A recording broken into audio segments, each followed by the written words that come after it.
빅터는 사실 괴물을 만들기 전까지만 해도 자신의 미래가 이렇게 되리라고는 상상도 못했을 겁니다. 왜냐하면 빅터는 스위스 제네바 명문 집안 출신의 굉장히 유복하게 자란 인물이었기 때문이거든요.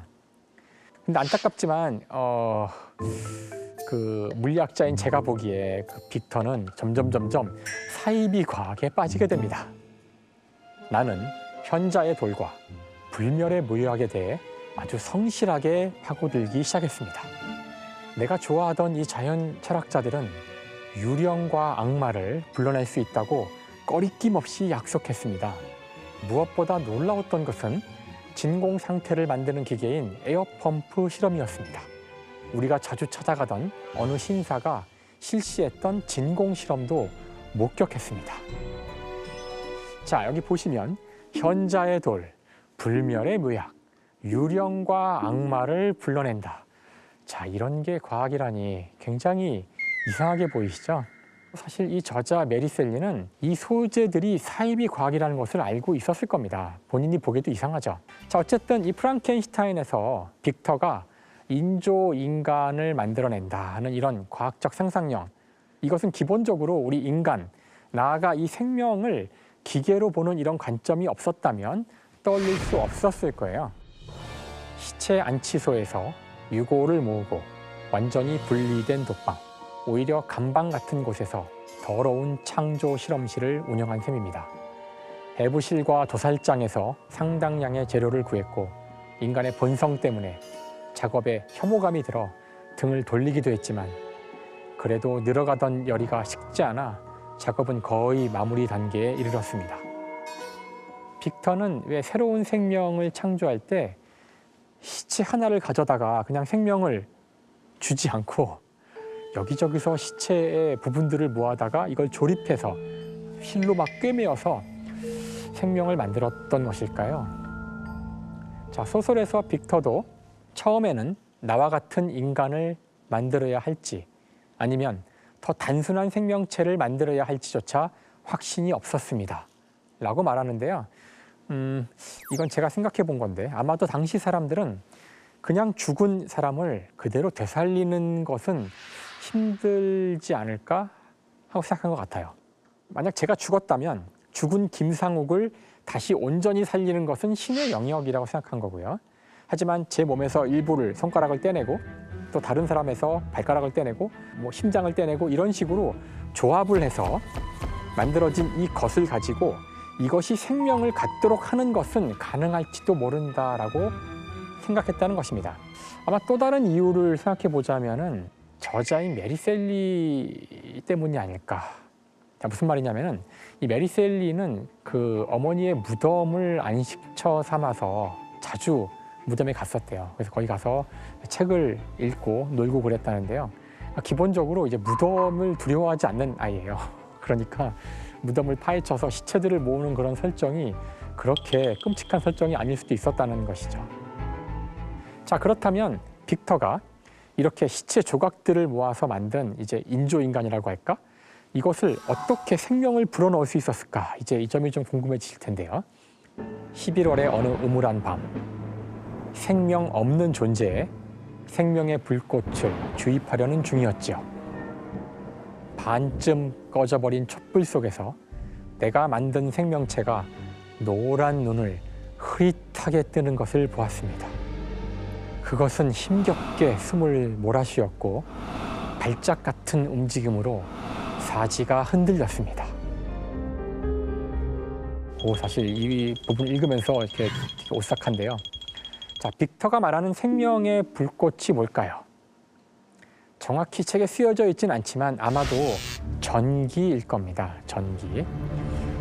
무언가에 이렇게 전기를 가하면 그것이 살아날 수 있다. 즉 전기가 생명이다 라는 이것은 당시 실제 있었던 과학적 논쟁을 근거로 한 거예요. 자, 시체를 모은 조각에다가 생명의 불꽃, 전기를 가한 이 빅터의 실험 결과는 어떻게 됐을까요? 윤기 흐르는 까만 머리칼은 흘러내렸고 이빨은 진주같이 휘었지만 허연 눈구멍과 색깔 차이도 그다지 없는 물기 가득한 허연 두 눈, 쭈글쭈글한 얼굴의 살갗, 그리고 일자로 뻗은 검은 입술과 짙은 대비를 이루어 더욱 끔찍해 보일 뿐이었습니다. 내가 창조해낸 참혹한 괴물이었어요. 자, 이렇게 끔찍한 괴물을 직접 보게 된 빅터는 그 모습을 더 이상 지켜보지 못하고 도망칩니다. 사실 어떤 면에서는 이해할 수도 있어요. 근데 하지만 잘 생각해 보세요. 자신이 만든 어떤 과학적 결과물인데요. 그 결과물에 책임을 지지 않았다는 겁니다. 사실 이것은 이제 과학자의 눈으로 보기에는 직무유기라고 볼 수 있어요. 자, 빅터가 도망치자마자 이제 얼마 안 있어서 괴물도 뭐 지금 철창에 있는 것도 아니고요, 묶여 있는 것도 아니니까 실험실을 벗어나게 됩니다.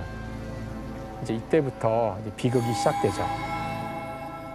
빅터가 사랑하는 동생 윌리엄이라고 있는데 윌리엄이 죽은 채로 발견됩니다. 이 끔찍한 소식을 듣고 이제 빅터는 괴물이 그 자기 동생을 죽였다고 생각하게 되죠. 놈이 살인자가 틀림없었습니다. 확실했습니다. 사륙과 고통을 즐거워하는 타락한 괴물을 내가 이 세상에 풀어놓은 것입니다. 놈은 이미 내 동생을 살해하지 않았습니까? 사실 근데 여기 읽으면서 저는 밑도 끝도 없이 아무 증거도 없거든요. 그냥 그 죽음에 대한 이야기를 듣자마자 오로지 심증만으로 괴물이 그 자기 동생을 죽였을 거라고 확신을 하지만 그 사실을 또 말을 하진 않아요. 다른 사람들한테 입을 다물죠. 자, 괴물은 도망쳤다 그랬죠? 도망쳐서 당연히 자신의 창조주를 찾아야 됩니다. 자기가 지금 왜 지금 존재하게 됐는지를 본인도 모르기 때문에 빅터가 사는 곳으로 간 거죠. 빅터의 집을 향해서 가다가 빅터의 집이 있는 제네바 근처의 들판에서 아주 우연히 윌리엄과 만나게 됩니다. 자, 그런데 괴물 생각에는 윌리엄은 어린아이니까 어린아이라면 편견이 없고 자신의 모습이 흉측하더라도 두려워하지 않을 거야. 저 아이라면 나를 이해해 주지 않을까? 그래서 윌리엄한테 나타나는데요. 그 괴물의 생각이 틀렸죠. 윌리엄은 이렇게 말합니다.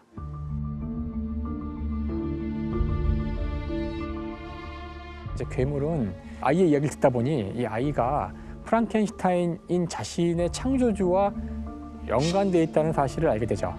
그러자 흥분을 합니다. 흥분을 해가지고 윌리엄을 이제 죽이죠. 빅터의 추론대로 괴물이 범인이에요. 물론 빅터는 아무 근거 없이 얘기했지만 범인은 괴물이 맞는데요. 자, 어쨌든 이 빅터네 가족 전체가 크게 상심했을 거고요. 샤모니로 여행을 떠납니다. 가족 전체가 여행을 떠나요. 여전히 괴물이 자신의 동생을 죽였다고 믿고 있는 빅터. 근데 이곳에서 괴물을 만나게 됩니다. 사실 이 부분이 굉장히 중요한 부분이에요. 빅터는 지금 동생이 죽었고 굉장히 감정적으로 막 행동을 해요. 거기에 비해서 이 괴물은 굉장히 논리정연하게 자신이 왜 그런 일을 저질러야 했는지 설명합니다. 인간은 누구나 흉측한 자들을 미워하니까. 그러니 내가 얼마나 밉겠소. 나는 살아있는 온갖 것보다 훨씬 더 흉측하니 말이오. 하지만 나를 창조한 당신이 피조물인 나를 혐오하고 거부하는군요. 당신은 나를 죽일 작정이군요. 감히 어떻게 생명을 갖고 그렇게 장난을 칠 수 있어. 오히려 괴물에게 감정이입이 되는 그런 부분이고요. 감정이입을 하다 보면 연민이 생기고요. 결국은 여러분은 괴물의 편이 됩니다.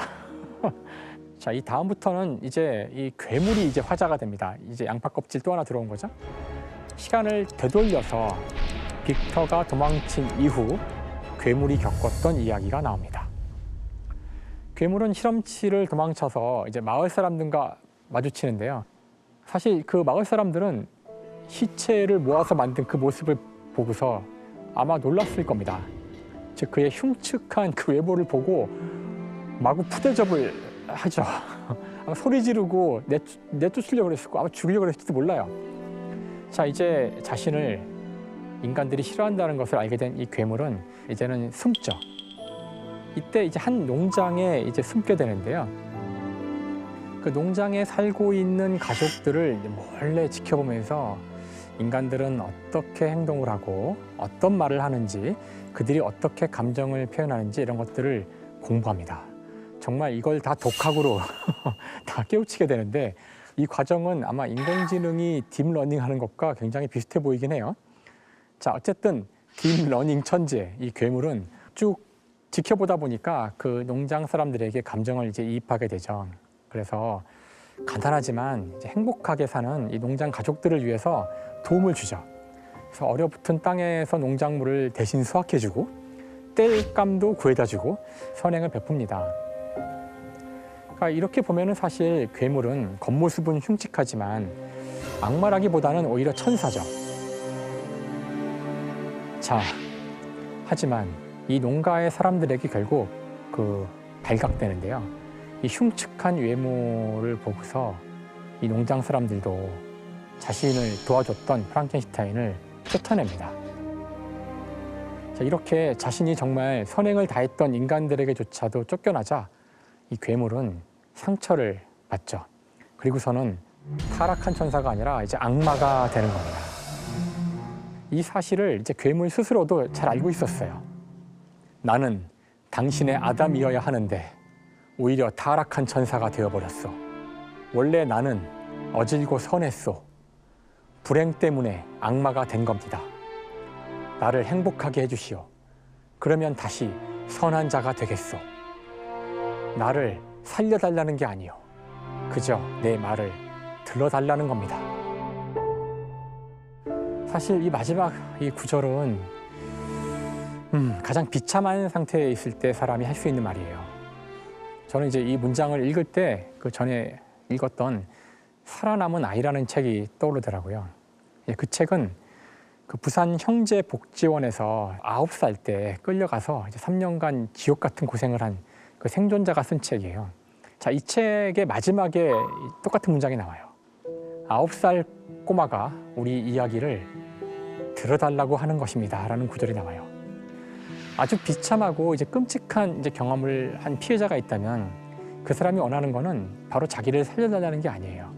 일단은 자기 말을 들어줄 사람이 필요합니다.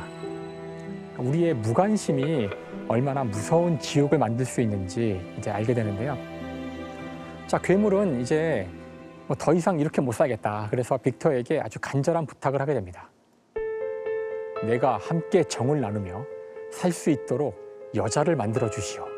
당신만이 할 수 있는 일이오. 당신은 나의 이 요구를 거부할 수 없소. 자, 인간들의 모습을 쭉 지켜보다 보니까 인간이 아닌 자신과 닮은 친구가 필요하다고 말을 하는 거죠. 빅터도 괴물의 마음에 동의를 한 건지, 또는 이것 말고는 다른 방법이 없다고 생각한 건지 괴물에게 해주겠다 제안을 수락합니다. 자, 이 무렵에 빅터의 아버지는 빅터가 어릴 때부터 이제 함께 자랐던 이 엘리자베스와 빅터가 결혼하기를 바라고 있었죠. 이런 상황 속에 빅터는 약속도 지켜야 되고 엘리자베스와 결혼도 해야 되기 때문에 고향에 평생 살기 전에 여행을 한번 하면서 세상을 둘러보고 싶다라고 구실을 대서 스코틀랜드로 여행을 떠나요. 그러니까 아마 이 여행 중에 괴물을 위해서 괴물의 여자친구를 만들어 주려고 했던 것이죠. 자신의 친한 친구였던 이제 클레르 바란체도 속이고요. 정말 혼자 떠납니다. 위험을 무릅쓰는 것을 자기 혼자만 해야겠다고 생각한 거죠. 그래서 스코틀랜드의 외딴 섬의 거처를 찾아가지고 작업을 하기 시작합니다. 자, 그런데 괴물이 이 실험실로 찾아오죠. 빅터가 보기에 야, 정말 약속을 이행하라고 재촉하러 나타난 것처럼 이제 보인 거죠. 결국 광기에 사로잡혀요. 막 혼자 생각하다가 작업 중이던 존재를 막 찢어버립니다. 근데 사실 이제 괴물이 보는 눈앞에서 괴물의 약속을 깨버린 거잖아요. 괴물은 이거 하나만 믿고 있었는데 그러자 이제 괴물도 폭발을 해요. 폭주를 시작합니다. 우선 빅터의 가장 친한 친구였던 클레르마를 살해합니다. 빅터는 이제 나도 죽겠구나. 이제 이런 생각을 하게 되는데요. 빅터가 괴물과의 약속을 깨던 그날 빅터에게 괴물이 이런 말을 합니다. 내 놈의 결혼식 날 밤에 내가 함께 있어 주지. 자, 이제 제네바로 빅터가 돌아가서 엘리자베스와 결혼을 올리게 되는데요.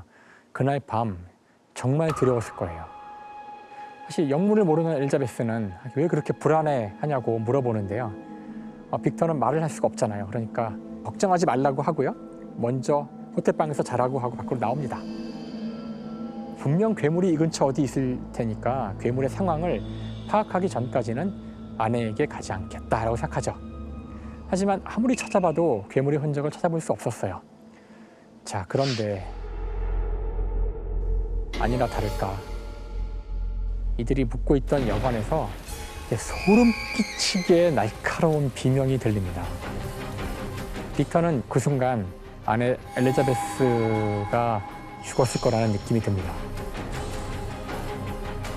지금도 어디를 보건 눈에 선합니다.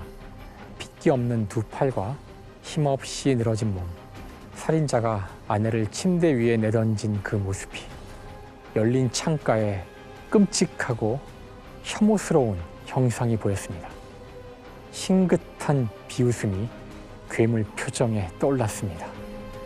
놈은 악마 같은 손가락을 들어 아내의 시신을 가리키며 나를 조롱하는 듯 했습니다. 괴물은 결혼식 날 밤 함께 있어 주겠다던 그 약속을 지킨 겁니다. 결국 빅터가 만든 이 괴물은 빅터의 동생을 죽였고요. 친구도 죽었죠. 결국 자신이 가장 사랑하던 아내까지 죽게 만든 거죠. 자, 빅터는 생각해보니 자신의 주위에 자신이 사랑하는 모든 사람이 다 죽은 거죠. 자기 때문에. 그래서 이제 자신이 만든 괴물을 쫓아가서 없애야겠다고 생각하게 됩니다. 자, 이것이 바로 빅터가 이 소설의 첫 장면에서 오늘의 북투어의 여행지였던 북극까지 오게 된 이유입니다. 거기까지 괴물을 쫓아온 거죠. 이렇게 월턴에게, 다시 월턴이 나왔죠? 월턴 누군지 기억하시죠? 네, 선장입니다. 선장. 자, 월턴에게 자신의 이야기를 다 한 빅터는 결국 병으로 죽습니다. 이 죽은 빅터 옆에 괴물이 나타나거든요. 나중에 그 괴물을 결국 월턴이 보게 됩니다. 그때 이 괴물은 자신의 이야기를 들려주죠. 신과 인간의 원수들조차 외로움을 나눌 벗과 동료가 있어. 그러나 나는 철저히 혼자요.